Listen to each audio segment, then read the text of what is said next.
मित्रांनो, सध्याची राजकीय परिस्थिती आणि राजकीय घडामोडी पाहता एक वाक्य मनात येतं की शिंदे रुसले आणि खुर्ची हसली. मग नक्की कसं, तेच काही उदाहरणांवर पुढील काही मिनिटांमध्ये आपण समजून घेणार आहोत. संपूर्ण व्हिडिओ नक्की पहा. तर मित्रांनो, आपल्या सर्वांना माहिती आहे की 2.5 वर्षापूर्वी शिवसेनेमध्ये उभी फूट पडली आणि ती फूट पडल्यानंतर मग काही आमदार घेऊन एकनाथ शिंदे हे बाजूला झाले आणि भाजपने निवडणूक आयोगाला हाताशी धरून मग एकनाथ शिंदे यांना शिवसेनेचा प्रमुख म्हणून उपाधी दिली. आणि मग माझ्या मनात प्रश्न तयार होतो की शिवसेनेचा प्रमुख हा पळपुटा कसं काय असू शकतो. आणि मग त्यांच्या पळपुटेपणाचेच काही उदाहरणं इथं मांडणार आहे आणि मग सांगणार आहे की शिंदे रुसले आणि खुर्ची नक्की कशी हसलेली आहे. मग मित्रांनो, 2014च्या दरम्यान काही आमदार घेऊन एकनाथ शिंदे यांनी सर्वात पहिल्यांदा शिवसेनेमधून पळण्याचा प्रयत्न केला होता. आणि शिवसेनेचे ज्येष्ठ नेते अनंत तरे यांनी यावर परखड भाष्य केलं होतं. युट्यूबवर ते उपलब्ध आहे. त्यांनी थेट म्हटलं होतं की एकनाथ शिंदे या माणसावर विश्वास ठेवू नका.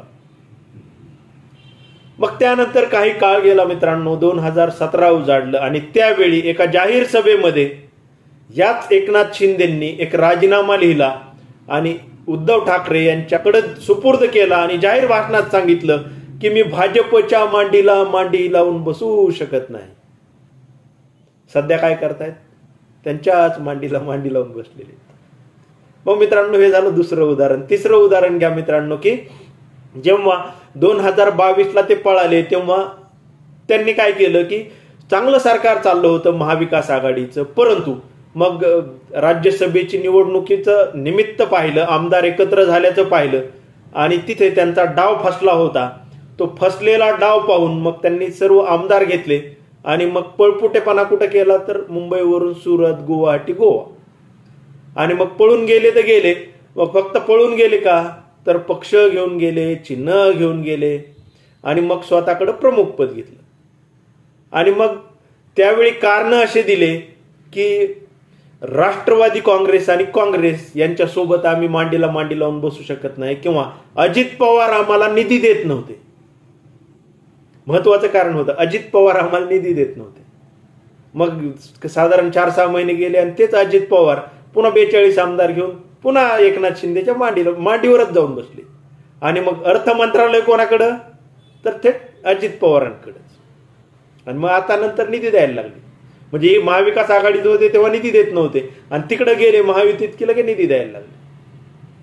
आणि मग हे झालं पुन्हा तिसरं उदाहरण. आता चौथं उदाहरण घ्या की आता निवडणूक निकाल लागलेले आहेत, मुख्यमंत्री पद ठरवायचं आहे, मंत्रिपद ठरवायचे आहेत, उपमुख्यमंत्री पद ठरवायचे आहेत.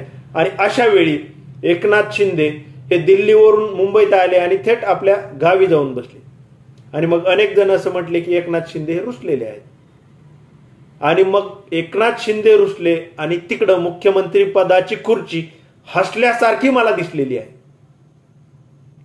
आणि त्याचं कारण असं आहे मित्रांनो की साधारण 2019ला पहिल्यांदा ठाकरे कुटुंबातील कोणीतरी मुख्यमंत्री झालं होतं. 2.5 वर्षाचा कार्यकाल, त्यामध्ये अनेक जनतेचे कामं झाले होते, लोक उपयोगी निर्णय घेतले होते.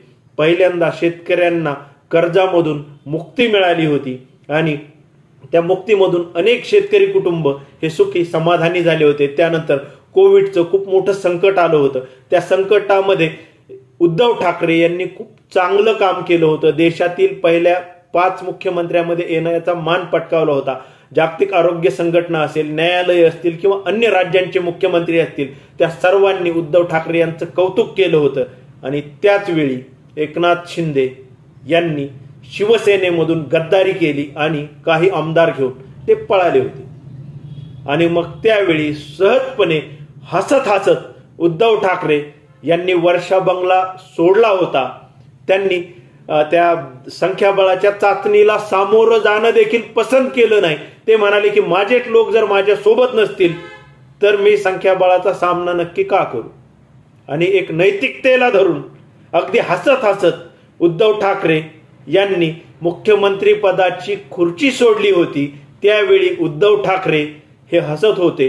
संपूर्ण महाराष्ट्र हा अक्षरशः रडत होता, गैवरला होता आणि त्यावेळी मुख्यमंत्री पदाची खुर्ची देखील रडत असावी. आणि मग त्यावेळी हेच 40 जण तिकडे टेबलवर चढून नाचत होते आणि हेच एकनाथ शिंदे हसत हसत त्याच रडत असलेल्या खुर्चीवर जाऊन बसले असावे.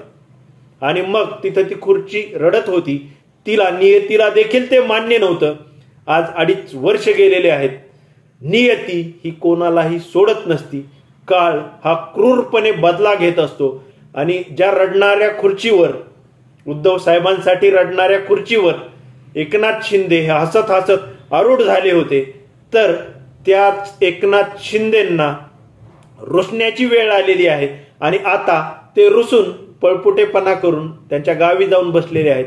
आणि तीच खुर्ची आता एकनाथ शिंदे यांच्यावर हसत असावी की 2.5 वर्षापूर्वी तू जे काही कृत्य केलं त्याचा नियती आता बदला घेत आहे, असं ती मुख्यमंत्री पदाची खुर्ची खुणावत आहे का, सांगत आहे का, असा प्रश्न माझ्या मनात तयार झालेला आहे. आणि मग त्यामुळेच मी म्हणालो की एकनाथ शिंदे रुसले आणि खुर्ची हसली.